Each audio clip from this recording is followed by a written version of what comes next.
दोस्तों नमस्कार, मेरा नाम अर्जुन राय है और इस वक्त मैं मौजूद हूं आजमगढ़ की कटघर लालगंज नगर पंचायत में। यूं तो उत्तर प्रदेश में निकाय चुनावों पर हाई कोर्ट ने 20 दिसंबर तक अधिसूचना को लेकर के ओबीसी आरक्षण को लेकर के रोक लगा दी है, लेकिन महज 24 घंटे के बाद ये तस्वीर बिल्कुल साफ सुथरी हो जाएगी कि आखिर आरक्षण का जो परिसीमन है या आरक्षण को लेकर के जो विवाद है आखिर वो थमेगा कब। इस वक्त मैं बातचीत करने के लिए मौजूद हूं कटघर लालगंज नगर पंचायत में भारतीय जनता पार्टी के युवा मोर्चा से जिले का उपाध्यक्ष पद पे दायित्व संभालने वाले रजनीश जायसवाल जी से विशेष बातचीत करने के लिए। रजनीश जी, बहुत बहुत स्वागत करते समय एक सवाल के साथ शुरुआत करते हैं कि निकाय चुनाव को लेकर के सिर्फ तारीखें तय नहीं हुई हैं, उसके अलावा राजनीतिक प्रतिद्वंदिता बढ़ी है, उसके अलावा प्रचार प्रसार का दौर चल पड़ा है, इसके अलावा सोशल कनेक्टिविटी भी लोगों से बड़ी बेहतर बिल्टअप की जा रही है। आपसे जरा जानना चाहूँगा, क्योंकि इससे पहले भाजपा के प्रत्याशी यहाँ नगर पंचायत अध्यक्ष रहे हैं विजय सोनकर जी, आपसे जानना चाहूँगा किन मुद्दों को लेकर के इस बार निकाय चुनाव में आप बतौर प्रत्याशी काम करने वाले हैं या लगने वाले हैं? बहुत बहुत धन्यवाद आपका कि आज आपके माध्यम मैं जनता से सोशल मीडिया और मीडिया के रूप में रूबरू होने जा रहा हूं। सर्वप्रथम तो नगर पंचायत कटघर लालगंज का जो चुनाव है यह मात्र और मात्र विकास के मुद्दे पर होने जा रहा है। उसका सबसे बड़ा कारण है कि मेरी माताजी श्रीमती उषा जायसवाल, मेरे पिताजी स्वर्गीय सर्वेश कुमार जायसवाल, आप इस नगर का नेतृत्व पिछले 2 पीढ़ियों से करते आए हैं। उन्होंने जब जनता के दरबार में वो गए 2007 में, तो सबसे अधिक मत से चुनाव जीतने का श्रेय और भारतीय जनता पार्टी का प्रथम प्रत्याशी जो कमल का फूल खिला वो मेरे माताजी के रूप में खिला।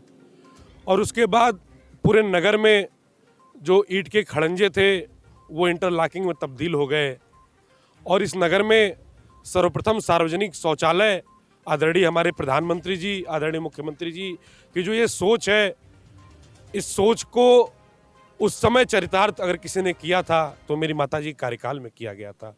तो विकास का एक मुद्दा है और इस मुद्दे पे मेरा परिवार चला है। मैं आपने जनसंपर्क का मुद्दा छेड़ा, तो जनसंपर्क मैं पार्टी का एक जिले का उपाध्यक्ष युवा मोर्चा का और पार्टी की जो एक मजबूत विंग युवा मोर्चा कही जाती है, उसके लिए जनसंपर्क का कोई मुद्दा नहीं होता है।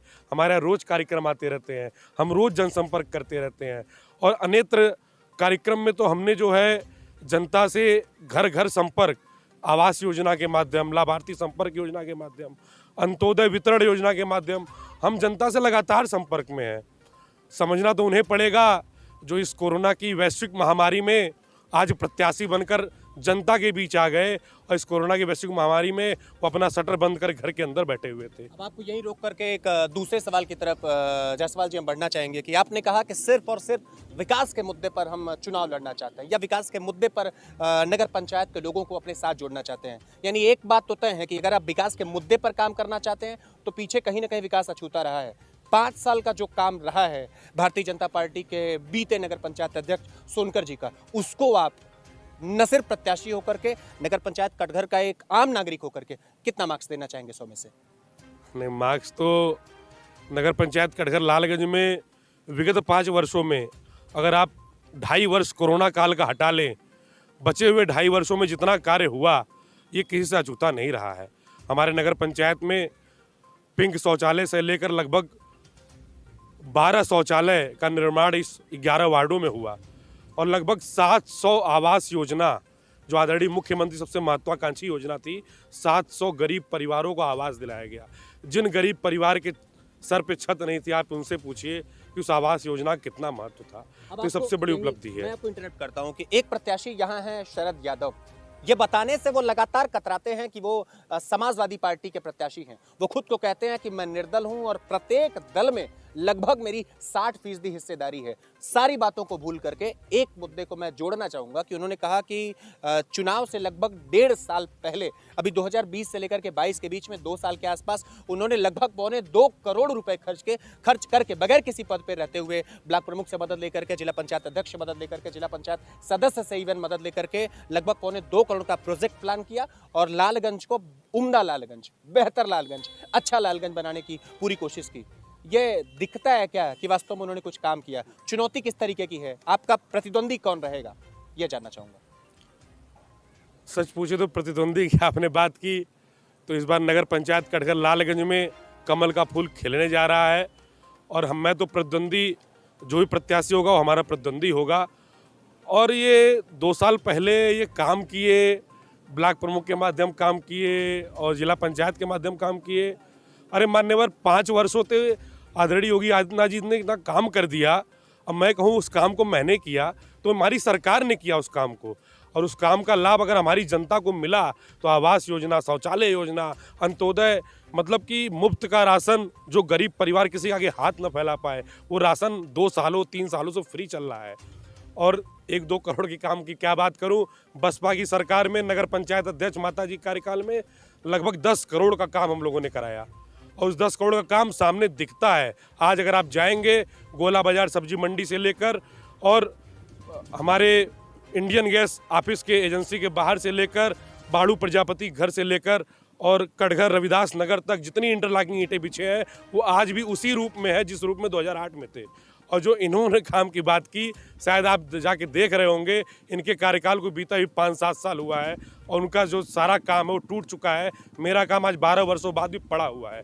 तो कार्य की गुणवत्ता क्या होती है और कार्य की योजना क्या अच्छी हो सकती है, वो हम करा सकते हैं। मुस्कुराते हुए चेहरे पर जरा एक शिकन डालते हैं और एक सवाल आपसे और जरा पूछना चाहूंगा कि परिवारवाद का आरोप लगातार भारतीय जनता पार्टी बेस पर आते हैं। परिवारवाद का आरोप लगातार दूसरे दलों पर भाजपा लगाती चली जा रही है। मैं अगर कह दूं कि जिस रजनीश जायसवाल से आज मैं 1 to 1 कर रहा हूं, जिस रजनीश जायसवाल से मैं बातचीत कर रहा हूं, वो खुद को बताते हैं कि 2007 से लेकर के 2012 तक मेरी माता जी रहीं, उसके अलावा पिताजी ने लंबा समय भाजपा के साथ दिया। आज आप जिला कार्यकारिणी के बड़े मेंबर हैं। 15 सालों तक आपने भाजपा पर कब्जा करके बतौर प्रत्याशी, बतौर संगठन में रखा है। क्या ये परिवारवाद को बढ़ावा देने जैसा कुछ नहीं है? किसी दूसरे को मौका देना चाहिए? ये राजनीतिक महत्वाकांक्षा है या जन सेवा को लेकर के आप आतुर हैं? नहीं, परिवारवाद का आरोप उसके ऊपर लगता कि जब मेरे पिताजी ने कुछ किया होता और मैं 5 साल विदेश घूम के आता और फिर आके उनके नाम पे टिकट मांगता और चुनाव लड़ता, वो परिवारवाद होता है। उसके विरोधी हमारी पार्टी है, हमारा संगठन है। ये परिवारवाद नहीं है। हमारे पिताजी राजनीतिक कारणों से समाज के लिए जेल तक गए। हमारी माताजी ने कार्यकाल ऐसा चलाया, किसी का सम्मान न हो, ऐसा हो ही नहीं सकता। और उसके बाद 2012 से राजनीति में मैं सक्रिय हूँ। 2012 के चुनाव के पहले मुझे नगर का युवा मोर्चा का अध्यक्ष बनाया गया। वो मेरी कार्य क्षमता को देख के बनाया गया। हाँ, परिवार का एक आशीर्वाद तो मेरे को हमेशा रहेगा। और दूसरी बात, मैं 2012 से लेकर 2022 हो गया, उसके बीच में मैं 2017 का चुनाव लड़ा नहीं, लेकिन 2017 के चुनाव में पार्टी ने जिसको प्रत्याशी बनाकर भेजा उसके लिए तन मन धन से जो हो सका मैंने किया, और परिणाम आप लोग के सामने था। और तब से मैं लगातार चल रहा हूँ। मैं कहीं बैठा नहीं, मैंने किसी का सुख दुख ऐसा नहीं कि नहीं किया, मैंने सब कुछ किया। तो मैं अपने कर्मों पे अपना टिकट मांग रहा हूँ कि मैंने 10 वर्ष अपना राजनीतिक जीवन इस पार्टी के लिए दिया। अगर मेरा कार्य अच्छा लगे तो मुझे दीजिए, मैं नहीं कहता परिवार के नाम पे मुझे दीजिए। अच्छा, एक चीज़ और आपसे यहीं बिल्कुल जाते जाते 2 सवाल और आपसे रहेगा। बड़े मजबूत और बड़े कद्दावर प्रत्याशी बन कर के यहाँ भाजपा से संजय भाई निकल करके आ रहे हैं, जानना बड़ा ज़रूरी है। कहीं कोई कॉन्फ्लिक्ट तो नहीं है क्या? या इसके अलावा यदि हम नाम लेना चाहें तो कुछ एक और ऐसे लोग हैं, चौहान जी वगैरह हैं। बगैर नाम लिए मैं सवाल आपसे करता हूँ। राजनीतिक प्रतिद्वंदिता बिल्कुल चरम पे है, टिकट को लेकर के मारामारी है। सूत्रों की माने तो आप प्रदेश मुख्यालय तक भी सफर कर डाले हैं। खुद के टिकट को लेकर के आप कितने आश्वस्त हैं? क्या लगता है कि भाजपा इस बार फिर से अपने इसी कद्दावर सिपाही पर मौका आजमाएगी या फिर किसी दूसरे को टिकट मिल जाएगा? भारतीय जनता पार्टी के हम लोग वो ईमानदार सिपाही हैं कि 2012 में ज्ञानमती सरोज चुनाव लड़ी तो ईमानदारी साथ रहे। 2014 में नीलम जी सांसदी का चुनाव लड़ी, हम लोग ईमानदारी साथ रहे। 17 में दरोगा सरोज जी विधानसभा का चुनाव लड़े, तब भी हम रहे। 2019 में नीलम जी लड़ी, फिर भी हम रहे। आज 2022 आपने देखा ही। तो प्रत्याशी यहाँ महत्व नहीं रखता, हमारे संगठन में हमारा संगठन महत्व रखता है। वो इंद्राज चौहान जी हों, वो संजय जायसवाल जी हों, वो महत्व हमारा कमल का फूल रखता है। टिकट चाहे जो भी लेके आए, टिकट का विषय नहीं है। विषय बस इतना है, जैसे पिछली बार हमने कमल का फूल खिलाया, इस बार भी हम कमल का फूल खिलाएंगे। अच्छा, एक अंतिम सवाल आपसे बिल्कुल जायसवाल जी हम ज़रूर जानना चाहेंगे कि यहाँ लालगंज, चूँकि ये विधानसभा भी है, ये लोकसभा भी है और निश्चित रूप से बड़ा मज़ेदार ये स्पॉट है जहाँ हम बातचीत करें। पीछे आप देख सकते हैं कि ये जिस जगह पर हमें, ये चाय चौपाल लालगंज बाईपास पे है। बिल्कुल चाय की खुशबुओं को जरा तरबियत में उतार करके आपसे सवाल करना चाहूँगा। यहाँ कमल खिलने के लिए एक बेहतर जगह चाहिए जहाँ से उसकी खुशबू बिखर सके, जहाँ से कमल डेवलप हो सके, जहाँ से कमल खिल सके। लेकिन ये लालगंज आज के परिवेश में यदि 2 दशकों की बात कर लें तो यहाँ सिर्फ और सिर्फ कीचड़ ही रहा है, कमल खिलने का नाम नहीं लेता। विधानसभा की सीट हाथ से निकल गई, लालगंज लोकसभा की सीट हाथ से निकल गई, एक चुनाव आया है नगर पंचायत अध्यक्ष का। क्या लगता है क्या कि मजबूती के साथ आप लोग लड़ेंगे और ये सीट जरूर निकाल ले पाएंगे? जी, आपने कमल न खिलने की बात की तो मैं आपको बता दूं कि यहाँ विधानसभा में भी नरेंद्र सिंह जी आदरणीय विधायक के रूप में नेतृत्व कर चुके हैं और श्रीमती नीलम सोनकर जी भी सांसद के रूप में नेतृत्व कर चुकी हैं। मेरी माता जी नगर पंचायत के रूप में नेतृत्व कर चुकी हैं। तो हर चुनाव में तो कमल खिला है यहाँ। हाँ, ये हुआ है कि विगत कुछ वर्षों में हम कुछ मतों से चुनाव हारे हैं। इसमें कहीं ना कहीं हम उसको दोष अपने ऊपर ले सकते हैं। हम कार्यकर्ता थे, शायद कहीं पहुंच नहीं पाए, कुछ हम में कमी रह गई, तो उस कमी को हम आगामी 2024 के चुनाव में पूरा करके कमल तो खिलाने वाले हैं। और रही नगर पंचायत की बात, तो पिछले 15 वर्षों में लगभग 10 वर्ष ये नगर पंचायत भाजपा के साथ रही, कमल के फूल के साथ रही। और 2012 जिसकी अभी आपने बात की, जो हमारे प्रतिद्वंदी रहे हैं, तो 2012 में जो हम दोबारा प्रत्याशी पार्टी ने हमें बनाया, तो उस समय का समीकरण जो आप बताए कि वो 60% कहते हैं हमारे साथ हैं, उस समय का समीकरण था वो कहते थे 80% उनके साथ हैं। और मैं आपको बता दूं कि उस समय का रिजल्ट ये था कि सपा की सरकार थी, वो सपा के बड़े नेता के रिश्तेदार के रूप में आज चुनाव लड़े और सपा के ब्लॉक प्रमुख, सपा के विधायक, मतलब तमाम सपा की चीज़ें, सपा के सांसद, सब कुछ यहाँ बैठे हुए थे।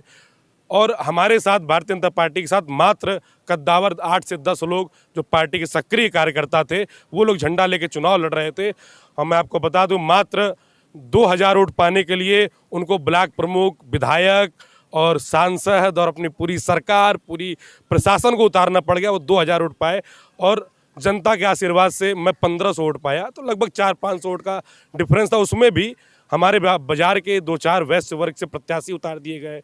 उन्हीं की षड्यंत्र के तहत उनको लड़ा के मुझे चुनाव हराने के लिए इस बार बाजार का हर वर्ग, चाहे वैश्य वर्ग हो, सोनकर समाज हो, क्षत्रिय हो, ब्राह्मण हो, चौहान हो और कुम्हार हो, प्रजापति हो, जो भी वर्ग है वो सारा वर्ग तैयार बैठा है कि भारतीय जनता पार्टी यहाँ चुनाव मैदान में उतरे और वो आगे आकर अपना मत दें। अंतिम बिल्कुल अब 30 सेकंड में लेना चाहूंगा। भारतीय जनता पार्टी खतौली हारी, भारतीय जनता पार्टी मैनपुरी हारी, भारतीय जनता पार्टी एमसीडी चुनाव दिल्ली हारी, भाजपा हिमाचल में भी बिल्कुल बाहर हो चुकी है। मनोबल भारतीय जनता पार्टी के कार्यकर्ताओं का टूटा है। एम और वाई को साधने के लिए क्या प्लान है आपके पास? कैसे उनको आप रीच कर पा रहे हैं? कैसा रिस्पॉन्स मिल रहा है एम और वाई से? रीच तो हम करेंगे और हम लगभग 50% में भी रहेंगे। ये जब रिजल्ट आएगा तो आपको दिखेगा। और आपने कहा भाजपा यहाँ हारी, अरे भाजपा अभी 2-3-6 महीने पहले हम आजमगढ़ जीत गए। अभी खतौली की आपने चर्चा की, हम तो रामपुर आजम खान का जीत गए। हम अखिलेश यादव का आजमगढ़ और रामपुर आजम खान का रामपुर जीत सकते हैं। तो ये तो नगर पंचायत कटघर लालगंज भारतीय जनता पार्टी की सीट है। इसको जीतने में हम कोई गुरेज नहीं करेंगे। इसके लिए कार्यकर्ता को जितनी मेहनत करनी हो, कार्यकर्ता अपनी हर दम तक मेहनत करेगा। और हम आदरणीय मुख्यमंत्री जी और आदरणीय प्रधानमंत्री जी के नेतृत्व में जो भी योजनाओं का लाभ है वो जनता तक पहुंचाए हैं, हम जनता को बताएंगे और उनसे अपने मत का अधिकार मांगेंगे। चलिए, तो आपने देखा कि मेरे साथ यहाँ चाय चौपाल पर हॉट टॉक करने के लिए मौजूद थे रजनीश जायसवाल जी। ये भारतीय जनता पार्टी के युवा मोर्चा के वरिष्ठ पदाधिकारी भी हैं और इस बार भाजपा के कटघर से बतौर प्रत्याशी नामित तो नहीं, लेकिन संभावना है कि शायद इस बार टिकट मिल जाए, ऐसे काम करने वाले हैं। बहुत बहुत शुक्रिया रजनीश जी स्वराज समाचार के साथ जुड़ने की वजह से। धन्यवाद।